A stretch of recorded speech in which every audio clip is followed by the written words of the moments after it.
Hello friends, assembly language programming के lecture number 26 में आपका स्वागत है। इस लेक्चर में हम लोग डिस्कशन करने जा रहे हैं प्रोसेसर कंट्रोल इंस्ट्रक्शन, सब रूटीन और इंटरप्ट इंस्ट्रक्शन। ये हमारे इंस्ट्रक्शन सेट का लास्ट लेक्चर होगा और इन सारे इंस्ट्रक्शन के बाद अब हम सीधे असेंबली लैंग्वेज में प्रोग्राम बना पाने में सक्षम हो जाएंगे और छोटे मोटे प्रोग्राम आप बड़े आराम से बना सकते हैं। बनाने के लिए तो वो तमाम बड़े बड़े प्रोग्राम भी बनाए जा सकते हैं, लेकिन हम लोग को असेंबली लैंग्वेज के प्रोग्रामर तो बनने नहीं है, लेकिन फिर भी हम प्रयास करेंगे, ये समझने की कोशिश करेंगे कि असेंबली लैंग्वेज में कैसे प्रोग्रामिंग की जाती है।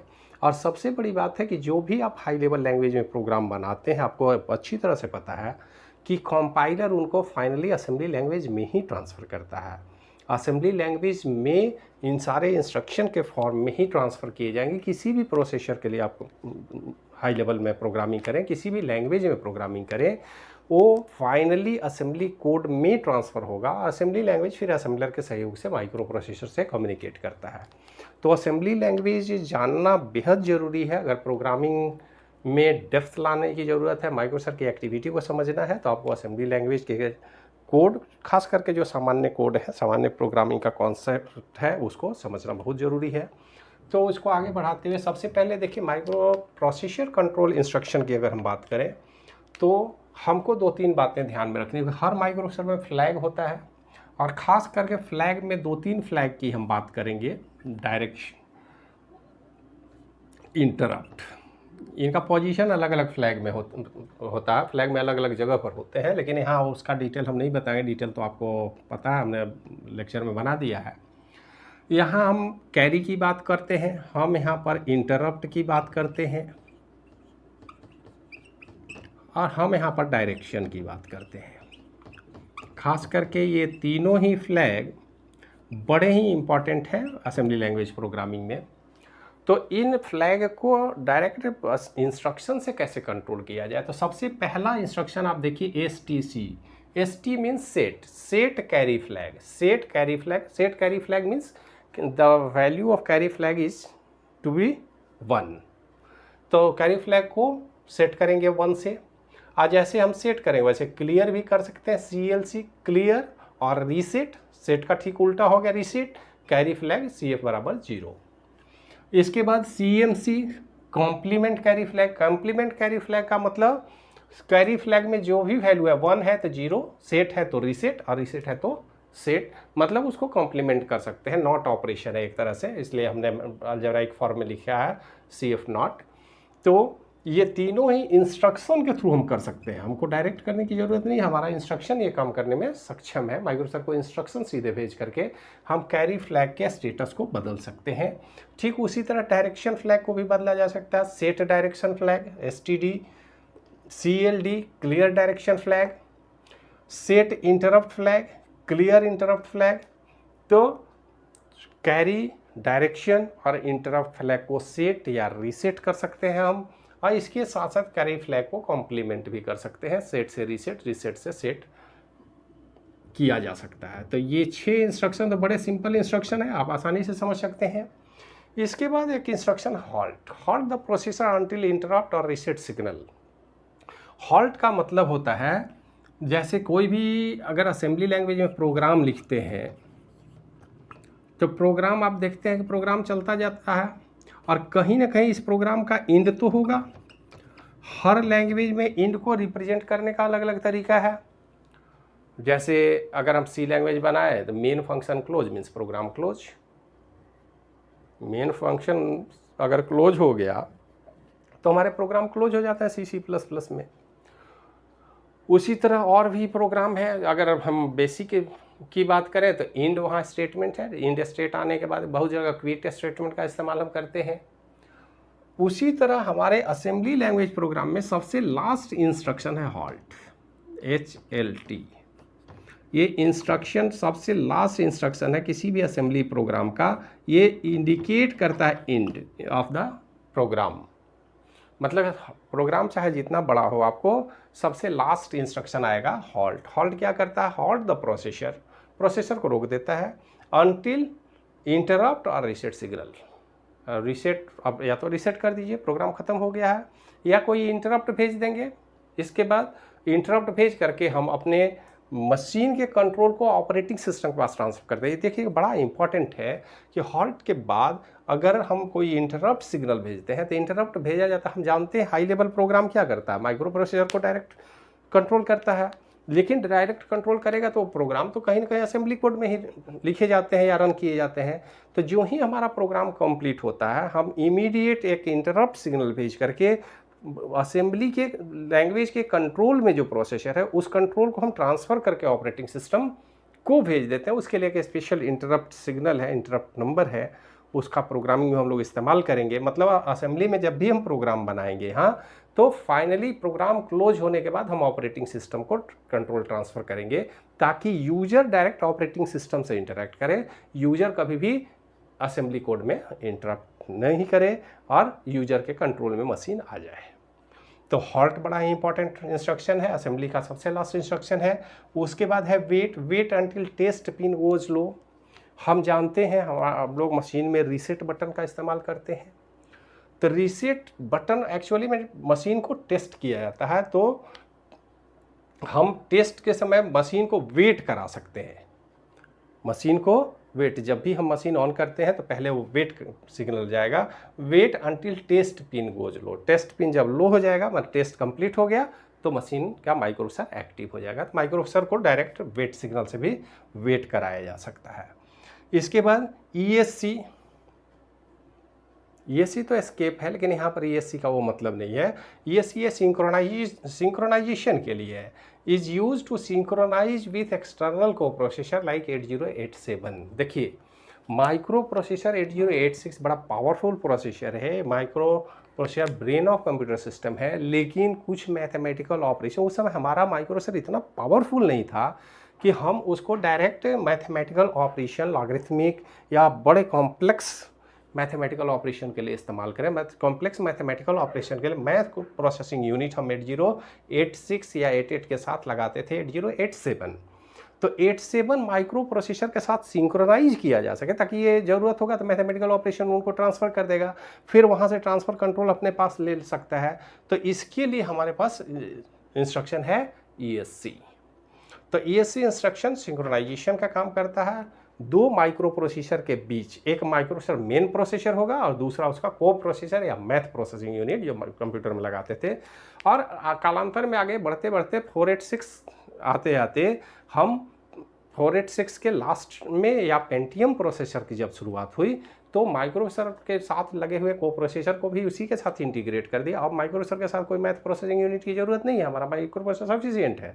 लेकिन शुरू में ऐसा नहीं था, शुरू में हम मैथ प्रोसेसिंग यूनिट अलग बनाते थे मैथमेटिकल कॉम्प्लेक्स मैथमेटिकल ऑपरेशन के लिए। ऐसा नहीं है कि हमारा माइक्रोसॉफ्ट मैथमेटिकल ऑपरेशन नहीं परफॉर्म कर सकता है, सिंपल कर सकता है, लेकिन अगर कॉम्प्लेक्स मैथमेटिकल ऑपरेशन की ज़रूरत होती है, साइंटिफिक रिसर्च में ज़रूरत होती थी, तो हम मैथ प्रोसेसिंग यूनिट अलग से अपने मदरबोर्ड पर इंस्टॉल करते थे, डिज़ाइन करते थे, स्पेशल उसके लिए कॉस्ट बियर करते थे और मैथमेटिकल या साइंटिफिक एप्लीकेशन में इस्तेमाल किया जाता था। तो उसको सिंक्रोनाइज करने के लिए ESC। इसके बाद एक इंस्ट्रक्शन है lock. It is use to prefix the instruction during execution of that instruction other processor can not talk to the bus. अब देखिए लॉक का मतलब क्या हो गया कि माइक्रो प्रोसेसर के बाद उसके पास अपने डेटा बस, कंट्रोल बस और डेटा बस, कंट्रोल बस और एड्रेस बस, यही तीन ही तो बस होते हैं माइक्रो कंप्यूटर सिस्टम में। ये तीनों बस का कंट्रोल माइक्रो प्रोसेसर के हाथ में होता है। लेकिन जैसे अभी जस्ट हमने डिस्कशन किया कि मैथ प्रोसेसिंग यूनिट को हम ट्रांसफ़र करेंगे मैथमेटिकल ऑपरेशन के लिए, तो जब भी किसी प्रोसेसर को चार्ज आप देंगे तो उसके साथ उसको बस के इंचार्ज भी देने होंगे, बस का भी चार्ज देना होगा, एड्रेस कंट्रोल और डेटा बस भी उनके कंट्रोल में हम दे देंगे। लेकिन कई बार ऐसी स्थिति होती है मशीन अपने आप को लॉक कर देता है माइक्रो प्रोसेसर कि इस पर्टिकुलर टाइम में, किसी पर्टिकुलर प्रोसेसिंग टाइम में माइक्रो प्रोसेसर अपने एड्रेस डेटा बस को शेयर नहीं करना चाहता है, वो पूरा कंट्रोल अपने हाथ में रखता है। तो ऐसी स्थिति में लॉक जो इंस्ट्रक्शन है, लॉक इंस्ट्रक्शन रेस्ट्रिक्ट करता है किसी भी दूसरे प्रोसेसिंग यूनिट को कि अभी आप एड्रेस डेटा बस को शेयर नहीं कर सकते हैं। अभी लॉक करने का मतलब वो सारे रिसोर्स उसके अपने हैं और वो खुद ही इस्तेमाल करेगा, तो किसी दूसरे के साथ शेयर नहीं किया जाएगा।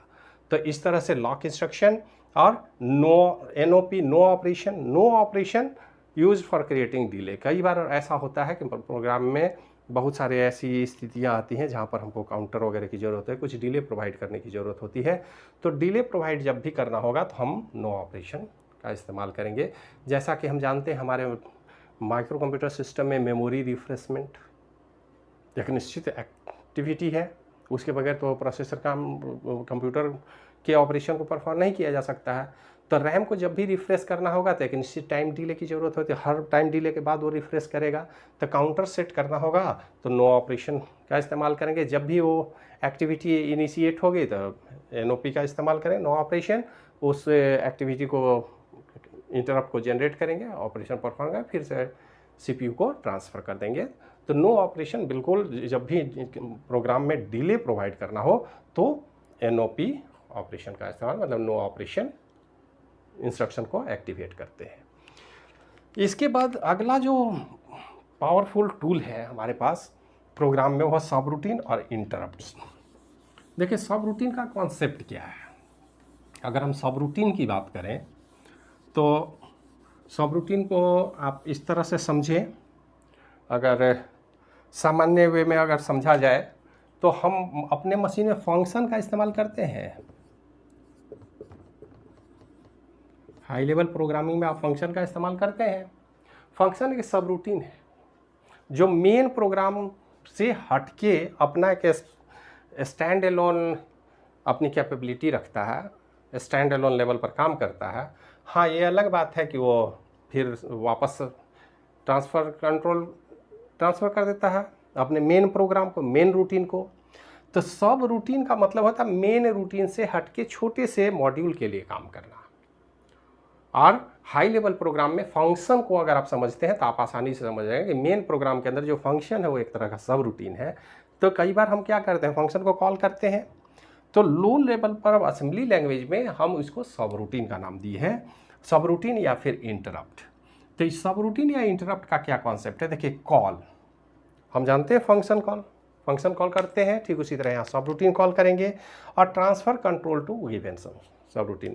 अब जिस फंक्शन को हम कॉल करते हैं मेन प्रोग्राम से, फिर हमारा कंट्रोल उस फंक्शन पर चला जाए, उस फंक्शन की एक्टिविटी को परफॉर्म करते हैं और वहाँ से लौट के फिर वापस हम रिटर्न करेंगे तो मेन प्रोग्राम में आएंगे। तो ये कॉल इंस्ट्रक्शन असेंबली लैंग्वेज में फंक्शन कॉल के लिए इस्तेमाल किया जाएगा। और कॉल के बाद रिटर्न तो आना ही है, return control back from the sub routine, मतलब सब रूटीन में जाने के लिए कॉल और वापस आने के लिए रिटर्न। तो कॉल और रिटर्न बड़े पावरफुल इंस्ट्रक्शन है। इसके बाद interrupt, transfer control to interrupt service routine for given interrupt. हमारे मशीन में प्रोग्रामिंग के दौरान कई बार ऐसे इंटरप्ट आते हैं। इंटरप्ट हम जानते हैं कि वो नॉन मास्केबल भी हैं, मास्केबल भी हैं। नॉन मास्केबल इंटरप्ट को इमीडिएट सर्विस देना होता है, मास्केबल को थोड़ी देर के लिए रोक देते हैं हम, रोकने का पावर है हमारे माइक्रोप्रोसेसर को। लेकिन जब भी इंटरप्ट को सर्विस दिया जाएगा तो इंटरप्ट सर्विस रूटीन को एक्टिवेट करना होगा। और INT इंटरप्ट सर्विस रूटीन को एक्टिवेट करने का तरीका है। और इसमें एक बड़ा पावरफुल इंटरप्ट है INT-O। O means overflow. अब देखिए transfer control to ISR of INT4 if overflow flag is 1। तो ओवरफ्लो फ्लैग तो आप यहाँ पर डिस्कशन किए थे हम, ओवरफ्लो फ्लैग। तो ओवरफ्लो फ्लैग क्या करता है कि अगर रेंज से ज़्यादा बाहर चला जाए कोई भी डेटा, मान लेते हैं ऑपरेशन परफॉर्म कर रहे हैं अरिथमेटिक ऑपरेशन 8 बिट के डेटा में और 9th बिट में रिजल्ट आ जाए, तो 9th बिट तो ओवरफ्लो हो गया। तो ओवरफ्लो का मैसेज यूज़र को कैसे ट्रांसफ़र किया जाए, तो उसके लिए स्पेशल INT है इंटरप्ट नंबर 4। और जब भी ओवरफ्लो का केस आएगा तो ओवरफ्लो अगर सेट होता है तो इमीडिएट हम एक इंटरप्ट जनरेट करेंगे और इंटरप्ट 4 पर ट्रांसफ़र कर देंगे। इंटरप्ट 4 का एक ही काम है, यूज़र को ये मैसेज ट्रांसफ़र करना कि आपका बियॉन्ड द लिमिट जा रहा है, रिजल्ट गड़बड़ हो सकता है, ओवरफ्लो कर रहा है। तो ओवरफ्लो का मैसेज यूँ ही गया, यूज़र समझ गया कि वो हमारा वैल्यू बड़ा है, रेंज से ज़्यादा बड़ा है, तो ऐसा हम नहीं कर सकते। तो इसके लिए फिक्स है। बाकी के इंटरप्ट के लिए इंटरप्ट सर्विस रूटीन की बात हम करते हैं। और जब भी इंटरप्ट ओवरफ्लो हो या इंटरप्ट आए इंटरप्ट सर्विस रूटीन में हम देंगे, तो इंटरप्ट सर्विस जब कंप्लीट होगा तो फिर से वापस रिटर्न होना होगा। तो रिटर्न के लिए है interrupt return control back from interrupt service routine. तो एक इंटरप्ट आने के बाद माइक्रो प्रोसेसर एक स्पेशल इंटरप्ट सर्विस रूटीन है। इस इंटरप्ट सर्विस रूटीन में बहुत सारी एक्टिविटी इन्वॉल्व होती हैं, जैसे एक्यूमुलेटर या टेम्प्रोरी रजिस्टर में जितने भी रजिस्टर हैं उनके कंटेंट्स को स्टैक में स्टोर करना, फिर उसके बाद इंटरप्ट सर्विस को देना, फ्लैग के स्टेटस को स्टोर करना, इंस्ट्रक्शन पॉइंटर के इंफॉर्मेशन को स्टोर करना, ताकि हम वहाँ से लौटें तो हमें पता हो कि हमें कहाँ जाना है, कहाँ से हम छोड़ के आए हैं। तो ये सारे इंफॉर्मेशन को स्टोर करना, फिर से इंटरप्ट सर्विस को ट्रांसफ़र करना पावर, ये सारे काम इंटरप्ट सर्विस रूटीन के द्वारा परफॉर्म किए जाएंगे। और जब भी हम इंटरप्ट के कंप्लीशन के बाद, after completion of interrupt service वापस लौटेंगे, तो हम कंट्रोल बैक करेंगे उसी सर्विस रूटीन को, वही स्टैक मेमोरी में हम जाएंगे और वापस से रिकॉल करेंगे अपने प्रीवियस स्टेट को। तो ये काम इंटरप्ट में होता है। तो हमारे पास सब रूटीन को कॉल कर सकते हैं, सब रूटीन से रिटर्न हो सकते हैं, इंटरप्ट को सर्विस को कॉल कर सकते हैं, इंटरप्ट सर्विस में ओवरफ्लो के लिए स्पेशल केस बनाए हैं, और इंटरप्ट से रिटर्न होकर के मेन प्रोग्राम में हम आ सकते हैं। तो अपने प्रोग्राम के सीक्वेंस को, फंक्शन की बात हम यहाँ नहीं करेंगे, हम यहाँ पर सब रूटीन की बात करेंगे। तो सब रूटीन या इंटरप्ट सर्विस भी प्रोवाइड करते हैं अपने असेंबली लैंग्वेज प्रोग्रामिंग में। इसके बाद माइक्रोप्रोसेसर के अलग अलग फ्लैग को सेट या रीसेट कर सकते हैं, टेस्ट कर सकते हैं, नो ऑपरेशन की बात है, हॉल्ट की बात है। तो ये वो सारे इंस्ट्रक्शन है जो डायरेक्ट माइक्रो प्रोसेसर को प्रभावित कर सकते हैं, कंट्रोल कर सकते हैं, इसलिए इनको प्रोसेसर कंट्रोल इंस्ट्रक्शन और सब रूटीन या इंटरप्ट इंस्ट्रक्शन बोलते हैं। ये बड़े पावरफुल इंस्ट्रक्शन है, इसमें कोई भी गड़बड़ी होने पर हमारा प्रोग्राम का परफॉर्मेंस डाउन हो सकता है या प्रोग्राम में गड़बड़ी हो सकती है, हमारा प्रोग्राम हो सकता है रन ना करे। तो अब तक के इस लेक्चर सीरीज में हमने देखा कि data transfer, arithmetic group, logical group, left या राइट शिफ्टिंग की बात हमने की, हमने कंट्रोल स्टेटमेंट की बात की, हमने लूपिंग की बात की, हमने स्ट्रिंग मैनिपुलेशन की बात की, उसके बाद प्रोसेसर कंट्रोल की बात हुई, और सब रूटीन और इंटरप्ट सर्विस की बात हुई। इतने सारे इंस्ट्रक्शन हमारे 8085 या में भी थे, उसको एक्सटेंड करके 8086 में हमने कुछ एडिशनल लूपिंग और स्ट्रिंग मैनिपुलेशन का स्टेटमेंट डाला, और भी कुछ इंस्ट्रक्शन हमने बढ़ाया, सर्विस रूटीन की बात की, सब रूटीन कॉल करने की बात हुई। तो ये सारे इंस्ट्रक्शन हमारे असेंबली लैंग्वेज प्रोग्राम के लिए सफिशिएंट हैं। अब आगे के लेक्चर में हम लोग देखेंगे कि असेंबली लैंग्वेज प्रोग्राम का स्ट्रक्चर क्या होगा, प्रोग्राम हम कैसे बनाएंगे, और उस प्रोग्राम को मशीन में रन कैसे करेंगे, ताकि हमको असेंबली के स्टेटस का ठीक तरह से कॉन्सेप्ट क्लियर हो, आसानी से हम समझ सकें और हम प्रोग्राम बना सकें। तो इस वीडियो में इतना ही, मिलते हैं नेक्स्ट वीडियो में, तब तक के लिए धन्यवाद।